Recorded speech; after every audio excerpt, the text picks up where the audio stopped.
Good morning, my loves. Happy Saturday. It is a beautiful, beautiful morning here at the lake. I have to share this. The sun is starting to come up. It's really pretty out there. It's cold. It's in the 40s, so that's definitely chilly around here, but it's pretty. I got a DM from someone. They wanted their question to be answered on video, so here we go. Hello, my love. I saw your note. I'm sorry for what you're going through, but it's something that I think probably all of us have gone through. So I don't want you to feel alone, because you're not. I know I've been there. I survived it. You will too. So a little background. This lovely person reached out. She's gone through some rough times. Bless her heart. She's just really struggling. Work issues, just life issues. And for the most part, everybody in her life is being pretty supportive. However, the person that she has given her heart to is treating her like dirt. And it hurts. And she doesn't know what to do. And, of course, she's blaming herself. Honey, you need to put the blame where it belongs. And it's not on you, okay? We are all accountable for our actions, inactions, our attitudes, behaviors, and the consequences, okay? Yeah. And she said that they had been together for several years. Dating, they're not married. Throughout that time, when this other person, your significant other, that's how we'll phrase it, when they've gone through stuff, have you been there for them? Have you been kind and loving and supportive, a good sounding board, just tolerant, and because they get a little snappy, snarly, when people are going through stuff, have you been there for them? Because a healthy relationship, it has to be a two-way street, not one way. And I think that's what the problem is here. That you have poured yourself into them. You've given yourself to them. And now you need that. You need that love. You need that emotional support back. And they're not willing to give it to you. And from what you told me, they're willing to give it to everybody else but you.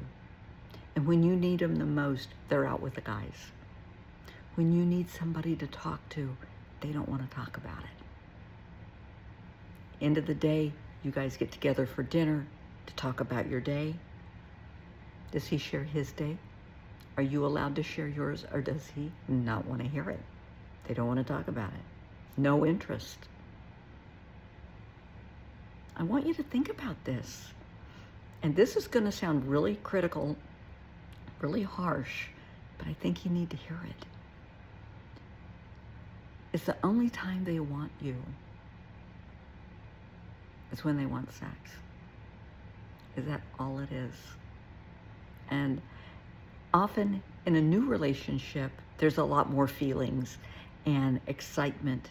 But after several years, it kind of boils down to what it is. Is that what it's boiled down to? And it's not a booty call, because you're in a relationship with this person. But is that all there is left? Think about this. Think about it. Any relationship, healthy relationship, is like a house.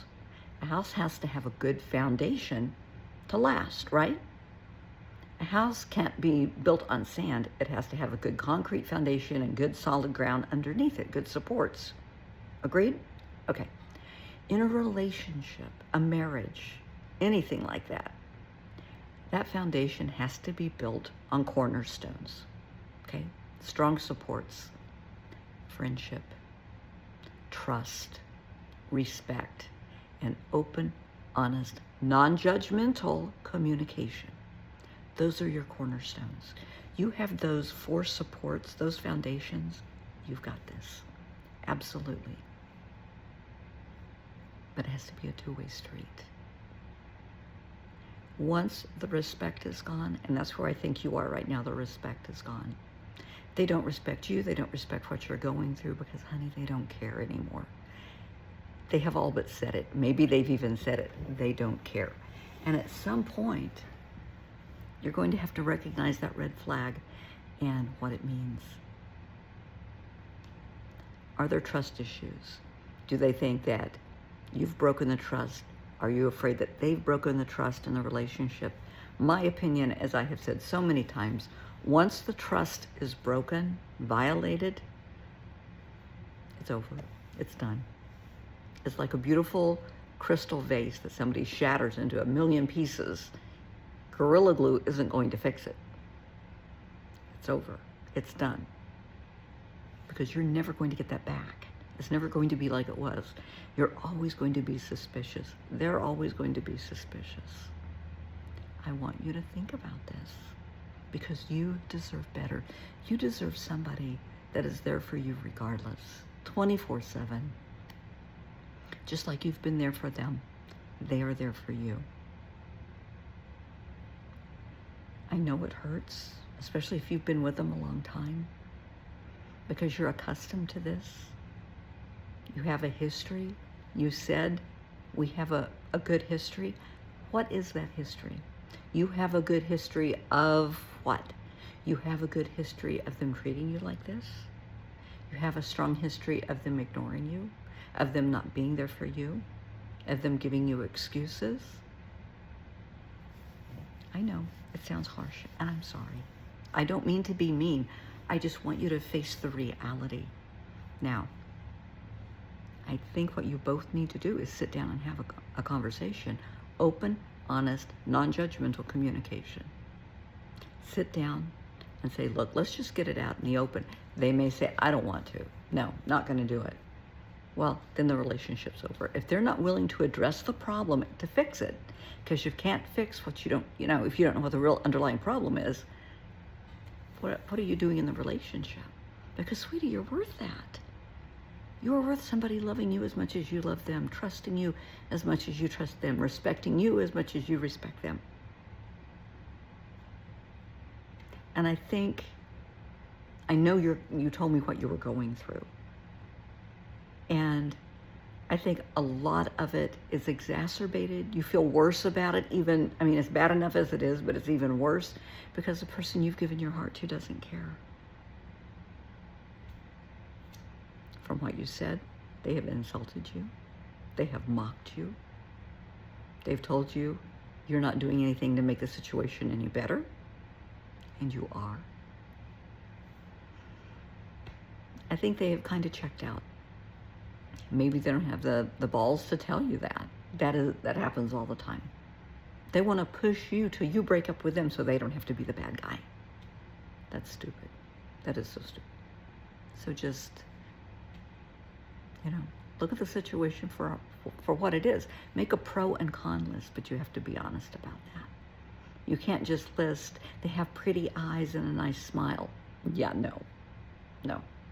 This isn't about superficial stuff. That's the weak foundation. A weak foundation is relationships built on sex. That is one of the weakest relationships ever. Based on looks. Based on finances. Because finances can change. Somebody can lose a job in a heartbeat. And the whole world changes. They can go bankrupt. All kinds of bad things can happen. But respect, friendship, trust, open, honest communication will always be there in the right relationship. It's not dependent on sex or what somebody looks like or how much money they earn. Just think about it, okay? I'm here. If you need to talk, you know where to find me. But I think you know what you need to do. And it's going to hurt, and you're going to cry, and that's okay. Mourn the loss. Because this person is not for you. If they can't be there for you through all of this, they're not for you. Because you deserve better. You deserve so much better. So as they say, time to cut bait. Let them go do their thing. So now they can go off and say, she broke up with me. Yeah. She broke up with you because you were an ass. Bottom line, you were a complete toad to her. That's why. I'm proud of you for reaching out for help. I'm proud of you for hanging in there. And I think once you sever the relationship and you work through the grief, because it's going to take time. You're going to cry. You're going to second guess yourself, like all of us do, and that's okay. I think you're going to be okay. Never hesitate to reach out. I'm always around. You've got this, because you're so worthy of greatness and love and respect from somebody that loves you and respects you just as much as you love them. And they may be just around the corner waiting for you to dump this bozo.